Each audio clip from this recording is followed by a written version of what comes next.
Hi, this is Tim of the 1916 Company. Welcome and thanks for logging on. If you love this watch, email me, Team Mosso at the1916company.com for purchase pricing and availability questions concerning this watch. And this watch debuted in 2022 at Geneva Watch Days from debethune. This was the first ever DB25 Perpetual Calendar in a 40mm case, and it gets even better because that 40mm case is grade 5 titanium. A follow-up on the 44mm titanium Perpetual that debuted at Dubai Watch Week in 2021. This is a much more wearable size with an intriguing two-tone guilloche dial, a timepiece I regard so highly that I actually reached out to debethune about buying one when they told me to pump the brakes because they found the DVD I was looking for. Then I kind of discontinued the discussion because I'd found my all-time grail watch. But the fact was I was getting ready to wire money for this because short of the all-time grail, this is the debethune that I relate to best. It's easy to wear at 40mm in diameter, 12.7mm thick, only 47.3 from lug to lug, with a 22mm spacing in between the lugs. Now on my wrist, you can see how beautifully it wears. If you want a smaller version of the QP, this is it. It's not too broad across the wrist. It'll work well on a wrist as small as 14 centimeters, again mine is 16. Although it looks thicker than it is, it's only about 12.7, so think Rolex Submariner or GMT, and you're right in that territory. The timepiece is nice and light, super comfortable, being made entirely of titanium and sapphire. We may as well just take a look at how gossamer this machine is. And there you go right there.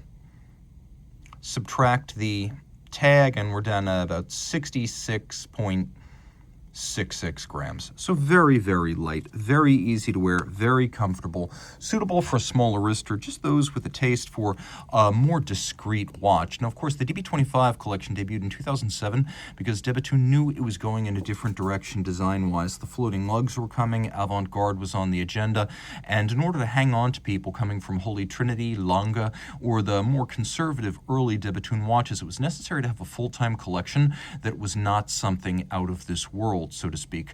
A solid dial, a round case, fixed lugs were on the agenda. Now this is a lovely strap. It's an Alex crown. You can see it's all rubber with a textile type pattern molded into the top and a lightly contrasting dark blue on light blue. You can see lacquering in the profile. It's actually a different color of the rubber designed to give it a lacquered look. And then we've got a simple pin buckle because at debethune generally the buckle matches the lug.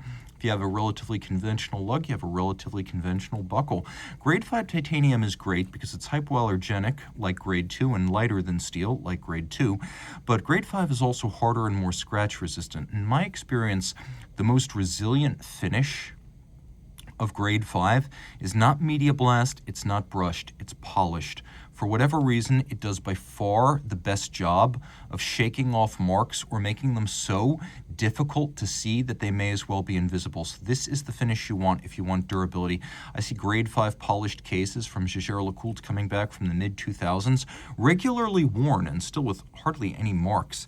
Now, the dial of this watch, like the case and the movement made in-house, there are huge vertically integrated operations, the world of Seiko, Rolex, but Swatch Group as a whole probably falls into that fully integrated manufacturer category if you count all of its component companies.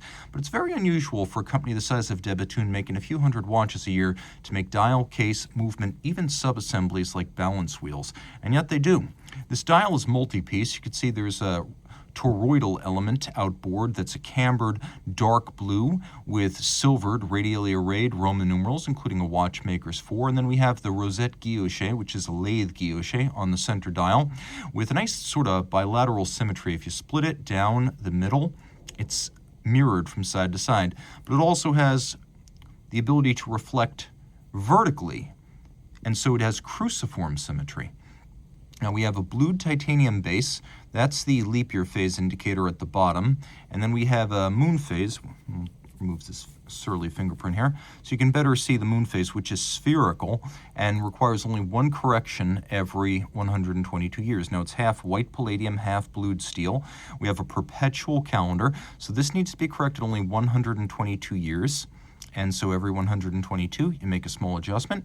The rest of the calendar needs not be touched until the year 2100. Now, there is a quick set system. It sets it apart from the very earliest versions of the debethune perpetual calendar. You can see via the quick set date, I'm able to drive the quick set month, and it works just like that. Pusher adjusters are used for correcting the other indications. So now what I really like here is that the two-tone with the silver white and the blue really animates this dial and adds a lot of life to it and adds a lot of layering. Turning it all over, we have an automatic movement, which is a nice friendly addition to a watch with a complex calendar. This is a movement that features hand snailing and media blast on a 3/4 style bridge over 2 barrels, automatically wound with a 4 Hertz beat rate. It gives you 5 days of power reserve. Let's go through the patents we have here.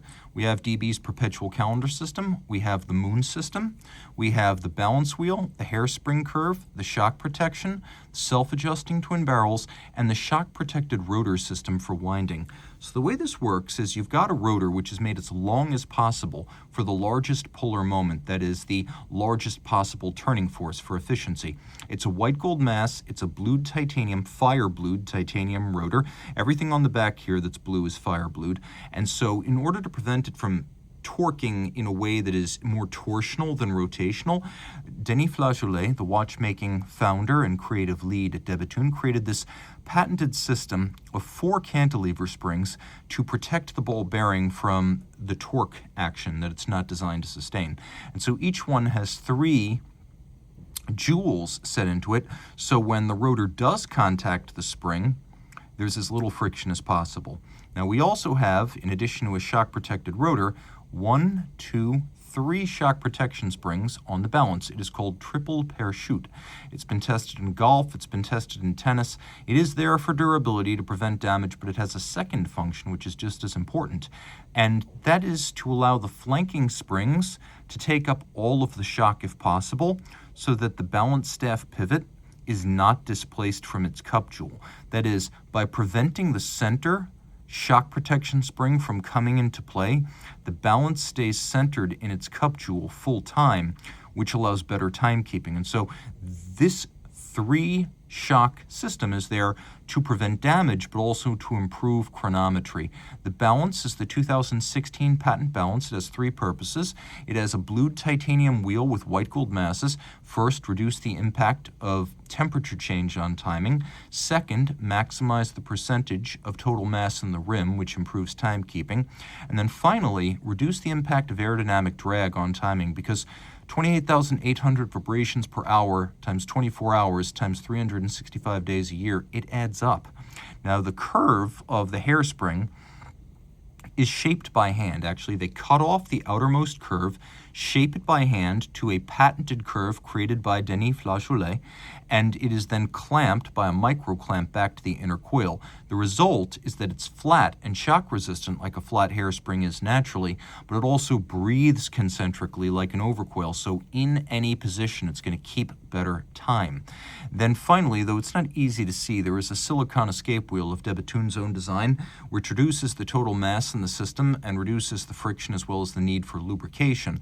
You could see that we have polished screw heads, we have a media blasted base plate, we actually have beveling on the edges of the satin-topped shock protection spring, which spans the bridge right here.